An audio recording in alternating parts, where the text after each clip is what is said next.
Hello, my name is Craig Hughes. I'm Chief Enterprise Architect of Danske Bank. Today I'm going to remove my architecture hat. I'm going to put aside my experience in the banking industry and I'm going to talk to you about the failures of digital strategies from a customer's perspective, and that's me as a customer with my bank. Before we start, let's quickly go through the agenda. It's not a very long one. I'll give you a bit of background as to who I am. It is important for the story. We'll talk about digital failures very quickly and have a look at why the industry believes that strategies fail. I will discuss why we use lipstick as a title for this talk. I will then tell you my story of what actually happened. I have some of my reflections which I'll share with you, and we'll have some closing comments. So a bit of a background as to who I am. I am an expatriate. As you may tell from the accent, I'm from South Africa originally. I've been out of South Africa for 21 years now. I moved to Ireland in the beginning from Cape Town in 2001. I stayed in Ireland for 13 years. I then moved to the UAE. I spent 4 years in Abu Dhabi. After that, I moved to Denmark. Spent 4 years in Copenhagen. And late last year, I moved back to Ireland, although I still work for Denmark. For Danske Bank, I just work remotely. When I moved from Ireland, I kept my Irish accounts open. Firstly, because I needed to maintain some subscriptions. When you move to the UAE, Denmark, places like that, when English is not the first native language, terrestrial TV and subscriptions that offer media streaming may not necessarily be in the language of choice. So I keep my subscriptions like Netflix and everything based in Ireland. It just makes it easier. Um, but being an expatriate also allows me to experience banking in different countries. Not many people, unfortunately, get to experience that, especially when you stay in a bank or a country for a very long time. You tend to only identify with the banking industry within that country. Moving countries allows me to experience banking industries in different countries.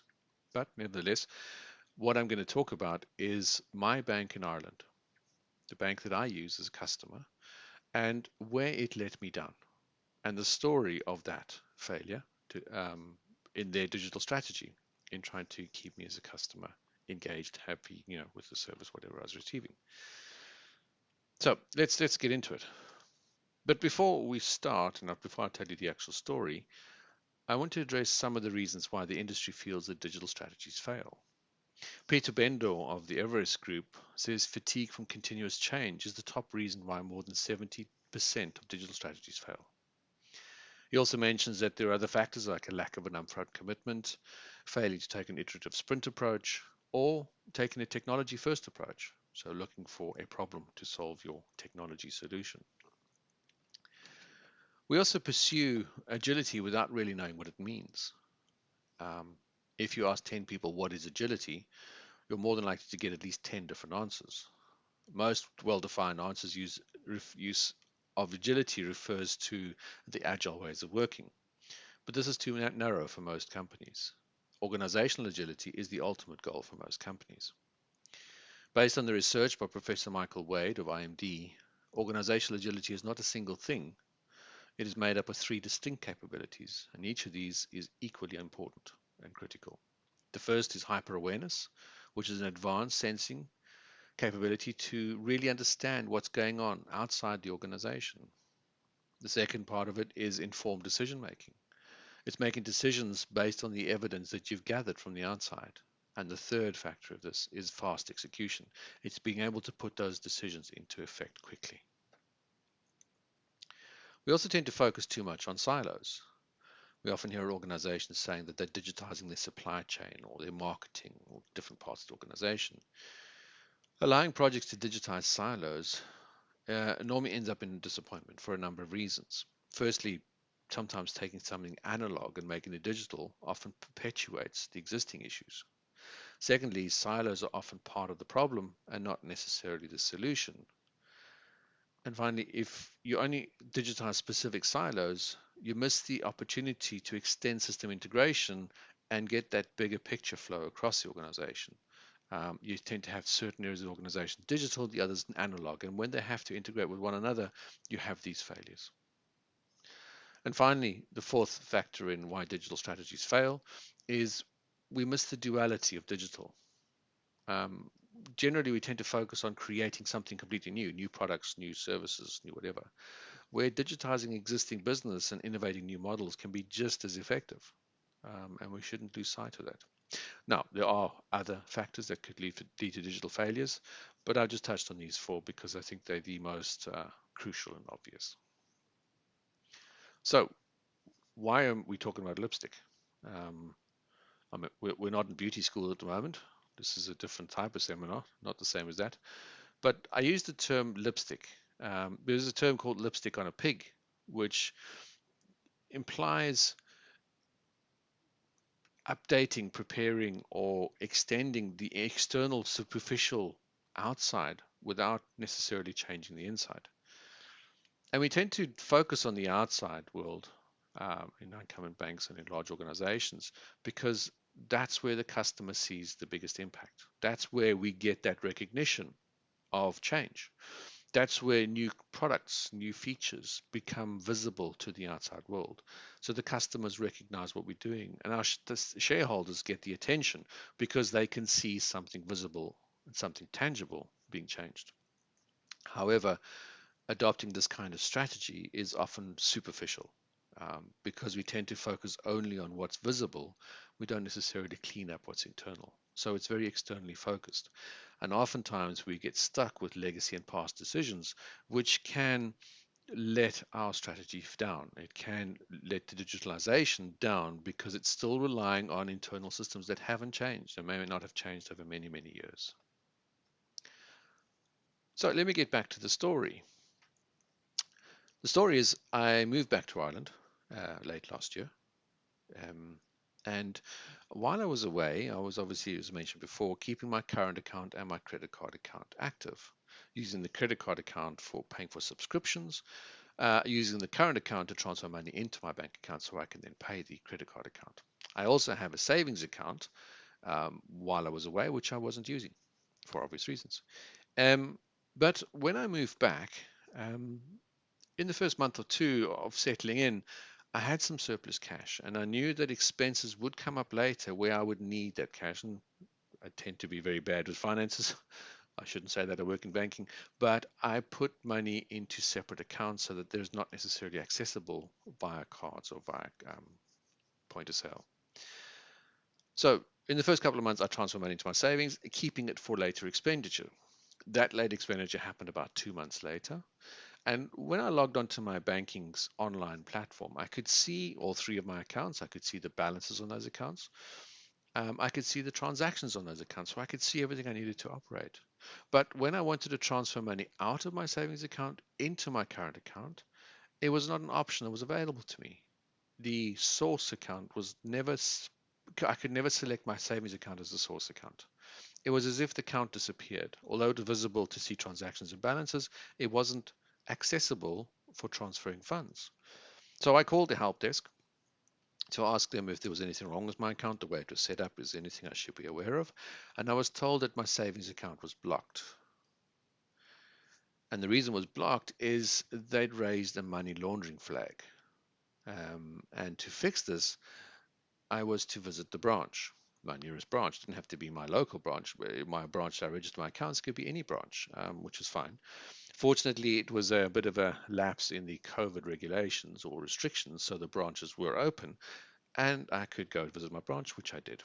I was also told to bring with me proof of identity and proof of address to show that I actually was the person who operated and owned these accounts. So I went to the branch, I took my two pieces of paper with me, proof of identity and proof of address, spoke to the lady behind the counter and explained to her what was happening.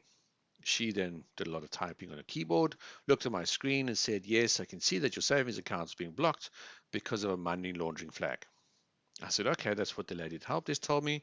And they told me to bring in proof of ID and address. Do you need these now? She said, no, not to worry, because I can see on your current account that we have a proof of address and we know who you are. Therefore, I will just use that reference on the savings account to say that the savings account belongs to you and therefore attach the proof of address that way. So don't worry, you can keep your documents with you. I said, that's perfectly fine. Fortunately, while she was doing all of this, unfortunately for me anyway, um, She was also training another lady to do this kind of work, a new joiner within the bank and a trainee, obviously.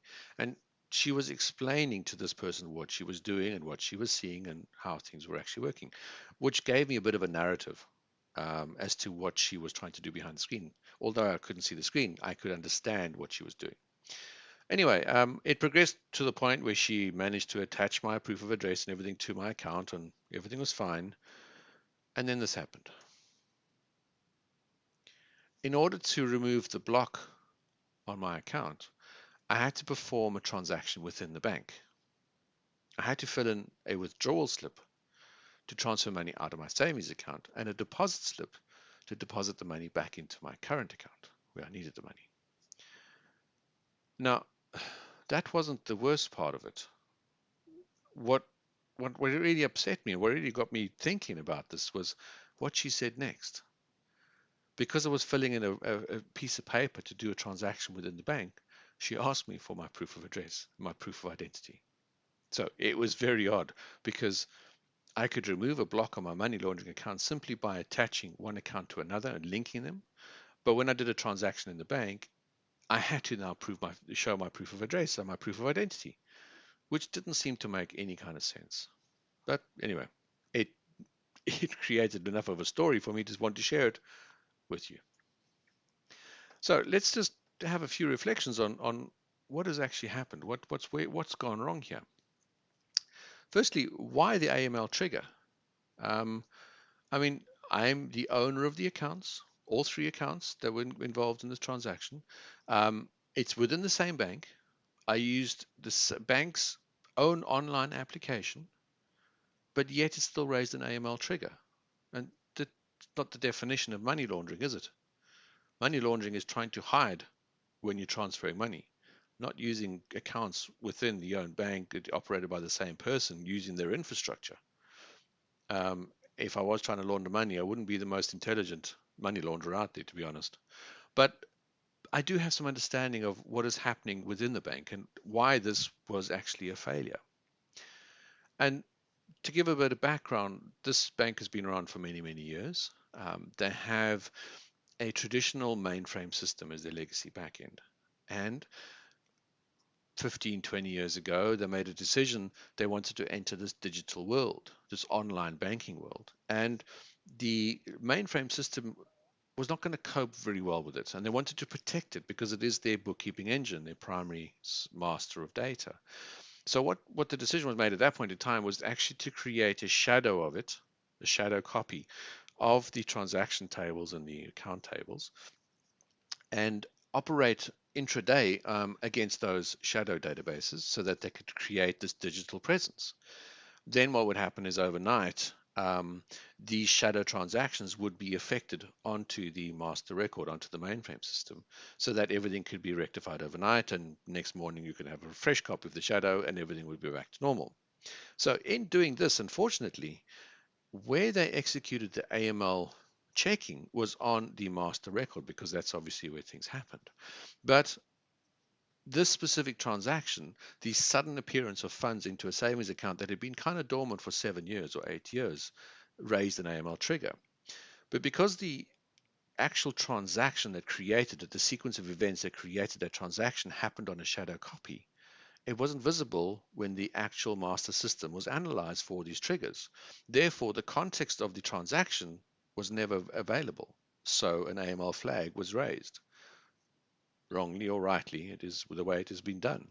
From a customer's perspective, it doesn't make sense, but it's the way they do it. And it's a consequence of a very legacy system and a way of dealing with the legacy system in trying to meet a modern world, but not necessarily upgrading it, continuing with that, or evolving it as things progress even further. The second thing that was a bit of odd for me as a customer is was my account inactive? I didn't even know it was inactive because my online banking application constantly showed the account. It showed it as active. I could interact with it, see transactions on it. It's only when I wanted to transfer funds out of it, it wasn't available. And there was no reason on screen to say this account is blocked or this account is not available. It just simply wasn't there as an option to source transfer of funds. So it's not a very customer-centric system then. There was no notifications. There was no indications that the account was inactive. It was clearly visible, but just not operatable, if that's the word. So it's not a very customer-centric system. It is an account-centric system. It bases on blocking an account and not necessarily focusing on the customer journey, the customer interaction. Letting the customer know something's gone wrong. We should help you deal with this. I had to call them. They didn't call me. Now I know when you're doing money laundering, you're not supposed to let the perpetrator know that you're investigating them, but this is a slightly different situation, I would argue. The third thing is I had to visit a branch. I know that a lot of banks are trying to close down their branches because of the cost involved in running them and they want to move to a more digital world. So why did I have to go to the branch to prove my ID and prove my address? A lot of systems nowadays, a lot of fintechs and a lot of startups can do this digitally. In fact, it's been done by systems and companies that don't even do digital banking or banking of any kind. They just you can do digital analytics or digital biometrics online. Why did I still have to go into the branch? And for me, it doesn't quite make sense. It goes with the AML verification. I have to go into a branch to prove who I am, but yes, it can be attached locally, and it's a very confusing scenario. And to me, it reminds me of, or I think of the conversation that might have happened where, when defining the money laundering requirements and when actually defining the implementation of the requirements, this fatigue from continuous change, continuous regulatory requirements, and continuous change and adaptation to meet these requirements and of the regulators and everybody else, and try and be digital at the same time, leaves people tired and fed up with having to think about the end-to-end journey of the customer. They just meet the requirements that are required and just go ahead and get it done. That's all they want to do. So the requirement is really, if you notice suspicious activity on account, you lock the account, you block the account, you do whatever you do so that there can't be any more activity. There's no investigation, nothing done further. To unblock that account, they didn't think about what that journey would be like. They just simply looked and said, how do we unblock an account today if it's blocked with other measures? And somebody must have said, well, that's a very frequent thing that happens quite often. In the old days, what we used to do is the person just went into the branch, and therefore that's what the process they adopted. So it doesn't match. It's just the reuse of old things and old ways of doing things and old process without really considering the customer impact. Anyway, some reflections. Of the four failures of digital strategies I mentioned in the beginning, um, I think this interaction that I had with my bank, this engagement, is illustrated a breakdown in three of those. Firstly, the breakdown in silos. Um, the silos in the way the branch behaves, silos in the way the organization behaves, silos in the way digital world, the online platform behaves, the legacy mainframe system, the shadow database. All of these strategies are in silos, and that they don't communicate with one another. So the money laundering flag was raised for a false scenario. The situation to rectify the situation from a customer journey perspective was just using old antiquated systems of go into the branch because that's how we know who you are. The silos were not the digital strategies across the silos were not clearly thought out because of the third factor, and that's the focus, the fatigue from continuous change. Um, I think we tend to lose sight of what is actually going on. We also miss the duality of digital. The digital strategy just looked at digitizing money laundering and trying to create triggers to recognize certain factors, but didn't digitize the rest of it. So they just looked at existing practices and didn't try and fix up any of the new ones. So in saying this, while this is a failure, I think one of the things we need to be very aware of is we need to understand the customer impact of a digital strategy, whether it be for compliance or just to simply get your new product out there. There has to be some end-to-end thought. You have to focus on the strategy, not just the single requirement that you're trying to meet. It's important. But in saying that, this is my bank. This is my bank I've been with for over 20 years now. And it's let me say that it's like my sister. Um, I can say bad things about my sister. I can complain about her. I can moan about her. But you can't, because it's not your sister. It's mine. So I'm allowed to say bad things because it's my bank. Thank you very much for your time. And I hope, if anything, I've given you some food for thought. Enjoy the rest of the conference.